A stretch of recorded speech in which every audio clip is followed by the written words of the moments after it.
everybody. I've been building computers for a long time, actually back when this right here was state-of-the-art. So that gives you an idea of how long I've been putting them together.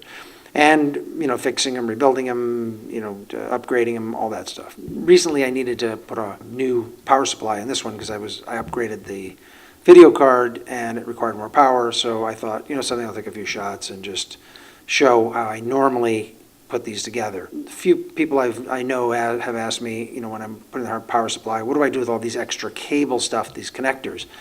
And I just told them to cut them off. So I'm not sure everybody knows that you can cut them off. And yes, you can cut them off unless you are thinking about adding stuff later. So in my case, I just have the two hard drives. I have a 4 terabyte mechanical drive and an SSD 250 with the programs on it. And anything extra or anything more than I need, I'll just put it on the outside.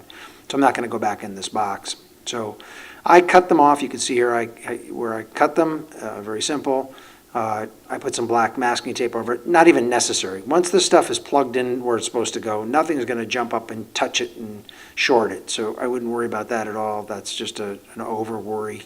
It makes no sense whatsoever. That's about it. The longer ones I just loop together, put some tie wraps on, loop them like I did. And it's a real clean now inside. It didn't restrict any airflow, although wires aren't going to do much of that. But it's nice to have a nice, neat interior of your box, and getting rid of those extra pieces that you just don't need that come with that harness makes it that much nicer and easier. In case you do have to go back in, it's easier to work on it anyway. All right, that's it. If you like it, fine. If you learned something, great. If you want to comment, go ahead, and I hope that helps. Take care. Bye.